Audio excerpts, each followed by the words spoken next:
ஒரு நாள் ஒரு வனத்தில் பல எறும்புகள் வசித்து வந்தன. அவை எல்லாமே மிகவும் உழைப்பாளிகளாக இருந்தன.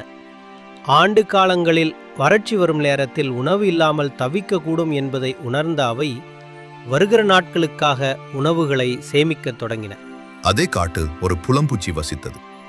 அது எப்போதும் பாடல்களையும் நடனங்களையும் செய்து கொண்டிருந்தது.